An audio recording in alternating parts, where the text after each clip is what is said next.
Eu sou Mário Persona e essas são as respostas que eu dei aos que me perguntaram sobre a Bíblia. A sua dúvida é por que Deus teria permitido que ursas selvagens matassem um grupo de garotos em 2 Reis, capítulo 2, versículos 23 a 24. Para entender isso, é preciso ler o capítulo inteiro e também lembrar o que representam duas das cidades que são citadas ali, Jericó e Betel. Nós encontramos Jericó no Antigo Testamento como a primeira cidade na terra prometida a ser invadida e destruída por Israel. Ali diz: ora, Jericó estava rigorosamente fechada por causa dos filhos de Israel. Ninguém saía nem entrava. Josué, capítulo 6, versículo 1. Isso nos dá uma ideia de tudo o que é contrário a Deus e ao seu povo. Poderia Deus ter poupado Jericó e os seus habitantes? Bem, ele poupou alguns de Jericó, justamente aqueles que, pelos padrões da sociedade, seriam os menos qualificados para obterem o favor divino, que foram a prostituta Raabe e seus familiares.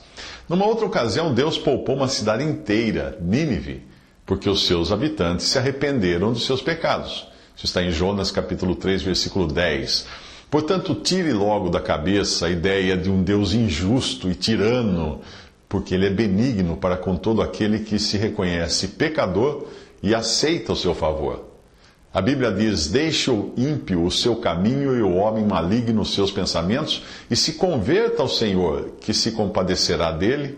Torne para o nosso Deus, porque grandioso é em perdoar. Isso está em Isaías 55, versículo 7. Mas a palavra de Deus é também firme para com aqueles que se opõem à sua vontade. Depois que os muros de Jericó caíram e a cidade foi destruída, Josué os esconjurou, dizendo: maldito diante do Senhor seja o homem que se levantar e reedificar essa cidade de Jericó. Sobre o seu primogênito a fundará, e sobre o seu filho mais novo lhe porás as portas. Josué, capítulo 6, versículo 26. E para mostrar que Deus não estava brincando, muito tempo depois um rei ousou transgredir a maldição divina. Acabe fez muito mais para irritar ao Senhor Deus de Israel do que todos os reis de Israel que foram antes dele. Em seus dias, Hiel, o betelita, edificou a Jericó. Em Abirão, seu primogênito, a fundou. E em Segube, seu filho menor, pôs as suas portas, conforme a palavra do Senhor que falara pelo ministério de Josué, filho de Num. Isso está em 1 Reis 16, 33 a 34. Portanto, ele perdeu os dois filhos justamente por ter reedificado Jericó. A história de Betel, por outro lado, que significa casa de Deus no hebraico, tem muito mais a ver com bênção do que com maldição, que é o caso de Jericó. Ali em Betel foi onde Abrão, depois de ter sido chamado por Deus, armou a sua tenda, tendo Betel ao ocidente e Ai ao oriente. Edificou ali um altar ao Senhor e invocou o nome do Senhor. Isso está em Gênesis 12, versículo 8. Ali também foi onde Jacó sonhou com a escada que alcançava o céu. E levantou-se Jacó pela manhã, de madrugada, e tomou a pedra que tinha posto por seu travesseiro e a pôs por coluna. E derramou azeite em cima dela, e chamou o nome daquele lugar Betel. O nome, porém, daquela cidade antes era Luz. Gênesis 28, de 18 a 19. Em Betel costumava ficar a Arca da Aliança dos israelitas, que simbolizava a presença de Deus. E era lá também que muitas vezes o profeta Samuel julgava o seu povo, como nós encontramos em 1 Samuel 7,16. Mas como tudo que o homem coloca à sua mão acaba sendo arruinado, mais tarde nós vamos encontrar Betel transformada em um centro de idolatria, graças ao rei Jeroboão e o seu bezerro de ouro. 1 Reis 21, 29. O profeta Oséias deixou clara a corrupção que tinha acontecido naquele lugar, que antigamente era chamado de casa de Deus, porque Oséias chama a cidade de Bet-Aven, em Oséias 4,15, que significa casa do nada ou casa da vaidade, casa da nulidade. E Jeremias escreve que a casa de Israel se envergonhou de Betel, sua confiança. Jeremias 48:13. O curioso é que hoje algumas religiões protestantes, ignorando o caráter de ruína que Betel passou a ter, depois invadida pela idolatria e corrupção, chamam a si mesmas de Betel, algumas igrejas pelo nome Betel. Uma seita que nega a divindade de Cristo também chama de Betel os seus edifícios administrativos, complexos gráficos, fazendas e edifícios residenciais de seus voluntários. Mas voltando à questão de Eliseu e dos meninos atacados pelas ursas, vamos partir do princípio de que Jericó era uma cidade amaldiçoada e Betel abençoada. E é por meio delas que neste capítulo de 2 Reis, Deus irá mostrar que Ele é capaz de produzir bênção no lugar de maldição e maldição no lugar de bênção. Quando Eliseu visita Jericó, aqui nesse capítulo, ele traz bênção para a cidade. Os homens da cidade disseram a Eliseu: eis que é bem situada esta cidade, como vê o meu senhor, porém as águas são más e a terra é estéril. E disse: trazei-me um prato novo e ponde nele sal. E lhe o trouxeram, então saiu ele ao manancial das águas, deitou sal nele e disse: assim diz o Senhor, tornei saudáveis estas águas, já não procederá daí morte nem esterilidade.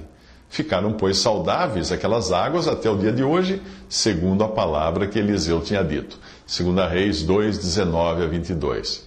Todavia, para Betel, para aquela Betel que tinha sido abençoada no passado, Eliseu passa e traz maldição.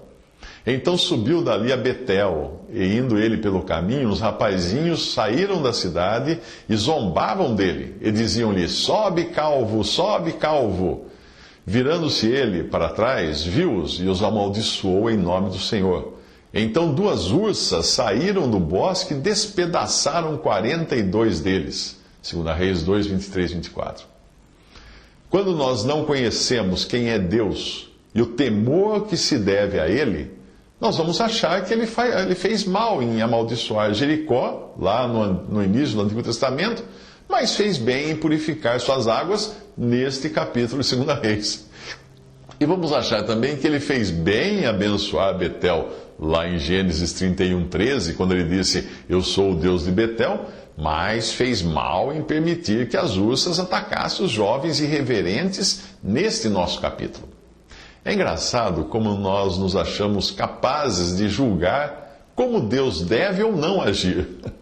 Mas quando nós entendemos o significado da zombaria dos jovens contra Eliseu, nós percebemos o quão sério é tratar com desprezo as coisas de Deus e aqueles que são dele. Eliseu era um profeta de Deus e devia ser respeitado como tal, porque era a expressão e voz de Deus na terra. Na atual dispensação, todo verdadeiro crente no Senhor Jesus Cristo, como membro do seu corpo, que é a igreja, o representa na terra. Lembre-se de que quando o Senhor apareceu a Saulo no caminho de Damasco, ele perguntou a Saulo: Saulo, por que me persegues? Isso está em Atos 9, 4. Saulo perseguia a igreja, os salvos por Cristo, mas não sabia que agindo assim era como se ele perseguisse o próprio Senhor. Além disso, quando entendemos que Elias, subindo aos céus, era uma figura de Cristo que ressuscitou e ascendeu à destra da majestade nas alturas, nós vemos a seriedade da zombaria dos jovens. Indiretamente, eles estavam zombando da ascensão de Elias, da qual certamente tinham ouvido falar, mas talvez não acreditassem. Daí o fato deles zombarem de Eliseu: sobe, calvo, sobe, calvo. Você zomba da ressurreição e ascensão do Senhor Jesus? Você zomba dos cristãos que creem e proclamam esta mensagem? Lembre-se de que Deus, em sua infinita graça, pode trazer bênção no lugar de maldição. E todo ser humano, na sua incredulidade, está sob a maldição do pecado. E Ele pode então salvar por graça o pecador perdido. Mas Deus também pode, na sua justiça, amaldiçoar aqueles que foram privilegiados por ocuparem um lugar de bênção, que é hoje a cristandade, mas nunca realmente creram em Cristo de coração. Aqueles que acham que o Deus do Antigo Testamento é diferente do Jesus dos Evangelhos, lembre-se disso. Nem todo que me diz Senhor, Senhor, disse o próprio Senhor Jesus, entrará no reino dos céus, mas aquele que faz a vontade de meu Pai, que está nos céus.